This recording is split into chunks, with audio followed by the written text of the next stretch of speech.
Muy buenos días. Estamos a martes y nuestra lectura está en Marcos capítulo 11, versículos 1 al 11. Dice lo siguiente: Cuando se aproximaban a Jerusalén, cerca ya de Betfagé y de Betania, junto al monte de los Olivos, Jesús envió a 2 de sus discípulos diciéndoles: Id a la aldea que está enfrente de vosotros. En ella hallaréis un pollino atado, sobre el cual nadie ha montado. Desatadlo y traedlo. Si alguien os pregunta por qué hacéis eso, decid que el Señor lo necesita y que luego lo devolverá. Los discípulos fueron y hallaron el pollino en la calle atado a una puerta y lo desataron. Algunos de los que estaban allí le preguntaron: ¿qué hacéis desatando el pollino? Ellos respondieron como Jesús había dicho y les dejaron ir.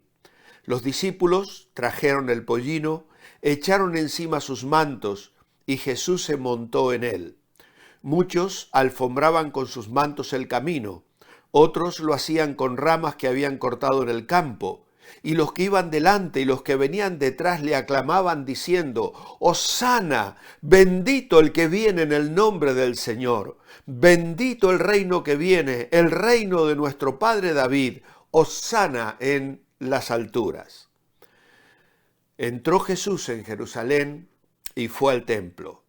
Tras mirar todo a su alrededor, siendo ya tarde, se marchó a Betania con los 12. Ya hemos dicho ayer que Jesús era la luz de Israel. Había dado luz a un ciego que ahora le sigue en el camino y seguramente es testigo de los acontecimientos que Marcos nos va a relatar. Jesús no elude ahora la popularidad. Entra en Jerusalén de una manera especial, cumpliendo profecías precisas como la de Zacarías, capítulo 9, versículo 9, como el príncipe de paz.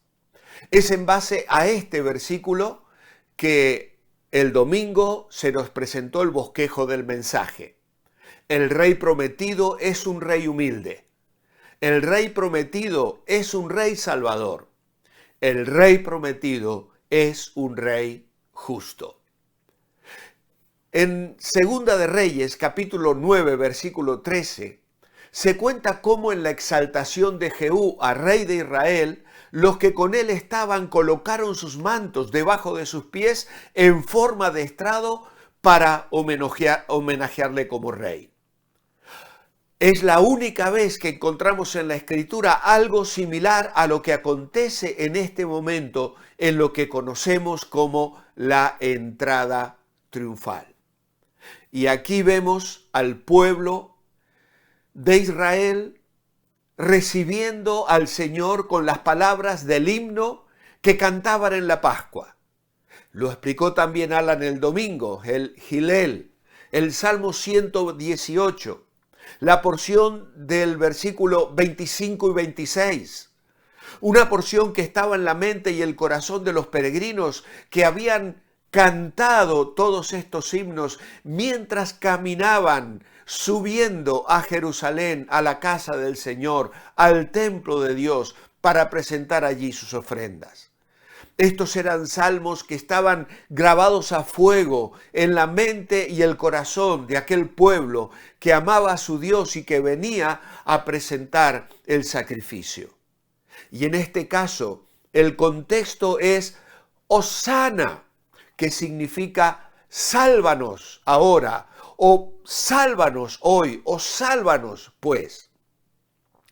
Una exclamación de súplica y bendición muy familiar para los judíos.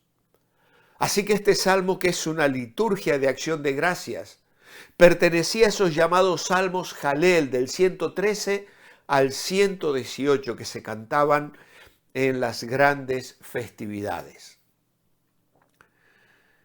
En la festividad de la Pascua, este canto acompañaba el momento en que los corderos eran degollados en el templo. Pero también en las celebraciones domésticas se cantaban estos alegres cánticos en los que se alababa a Dios por sus obras de salvación a lo largo de la historia de Israel. Ahora es posible que ellos no estuviesen pensando en un Mesías espiritual, sino que anhelaban uno que les salvara del subyugante sometimiento al imperio romano. Por eso gritaban, salva ahora. Tal vez alentados por la alimentación de la multitud y por la resurrección de Lázaro, ellos ahora esperaban una salvación política. Los que ahora cantaban así, una semana más tarde gritarían, crucifícale, crucifícale. Aunque hay quienes sugieren que no debieron ser los mismos. No podemos nosotros saberlos con certeza. Todas son sugerencias, interpretaciones, porque los sacerdotes tenían al populacho que estaba de su parte y a quienes ellos podían manipular y a quienes usaron aquella mañana temprano para ir tras Jesús delante de Pilato y conseguir que dictara una sentencia de ejecución. No lo podemos saber. Quisiéramos realmente pensar que fueron personas diferentes, las que hoy alababan y cantaban, lo hacían de corazón, tal vez con una esperanza equivocada, como acabamos de decir, porque esperaban un salvador político. Ahora, los otros evangelios nos dan una información que Marcos no nos da. Y por ello sabemos la reacción de los fariseos a la respuesta de Jesús. Lo que sucedió en esta ocasión es reconocido por Jesús como una respuesta de alabanza y adoración, por lo que respondió a los fariseos que le decían, mándales callar. Jesús les dijo, si estos callaran, las piedras clamarían. Por eso quiero destacar algunas cosas que son importantes y que debemos reconocer en cuanto a la alabanza y la adoración. En primer lugar, la falta de alabanza y adoración es el primer escalón en la decadencia espiritual. En Romanos capítulo 1, versículos 18 al 21, dice el apóstol Pablo, porque las cosas invisibles de Él, su eterno poder y deidad, se hacen claramente visibles desde la creación del mundo, siendo entendida por medio de las cosas hechas.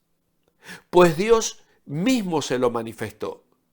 Porque las cosas invisibles de Dios, su eterno poder y deidad, se pueden discernir por medio de las cosas creadas, por lo tanto, no tienen excusa, pues a pesar de haber conocido a Dios, no le glorificaron como a Dios ni le dieron gracias, sino que en su razonamiento se dieron a especulaciones inútiles y su corazón insensato se llenó de oscuridad.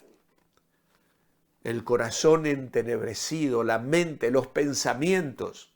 Cuando el ser humano se niega a reconocer la grandeza y alabar a Dios y adorarle, cae en una ceguera espiritual que ciega su mente y su corazón.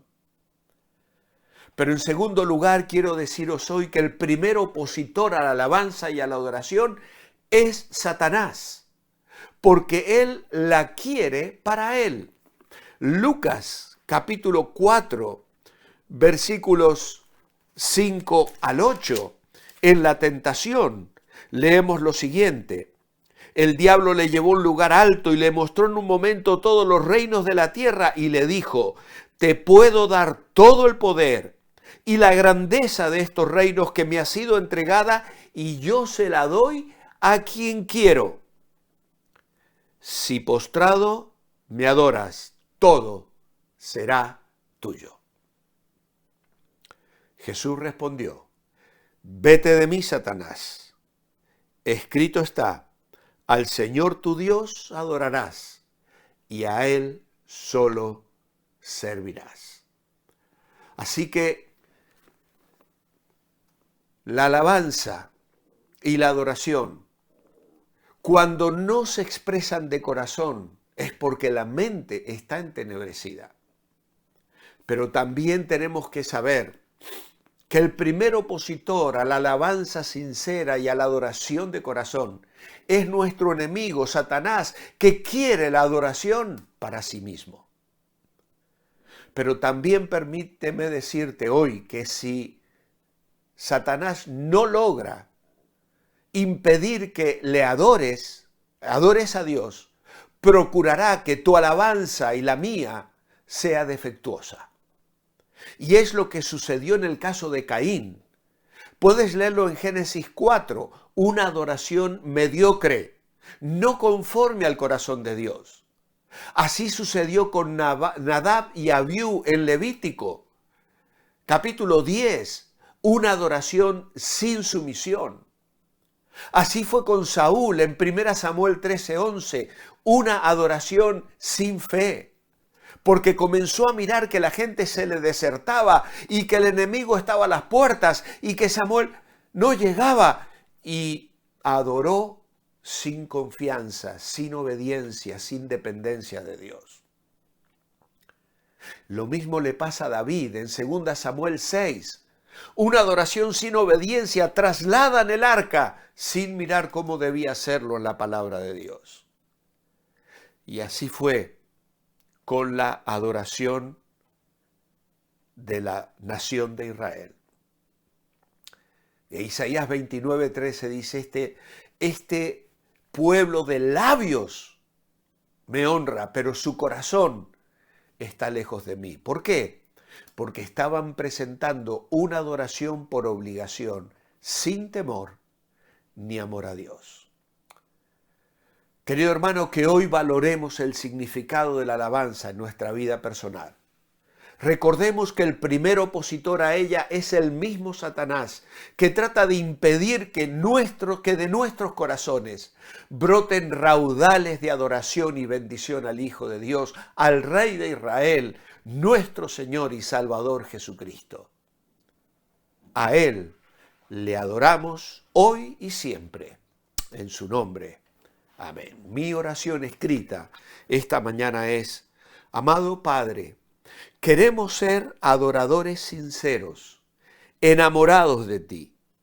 Que no nos falte el temor, ni la obediencia, ni la fe, ni la sumisión. Que adoremos con excelencia, procurando honrarte con sinceridad en nuestras vidas, de modo que puedas gozarte en nuestra entrega y amor. En tu nombre, amén. Os espero, Dios mediante, mañana, miércoles, para seguir con nuestros devocionales. Mientras tanto, manteneos bendecibles.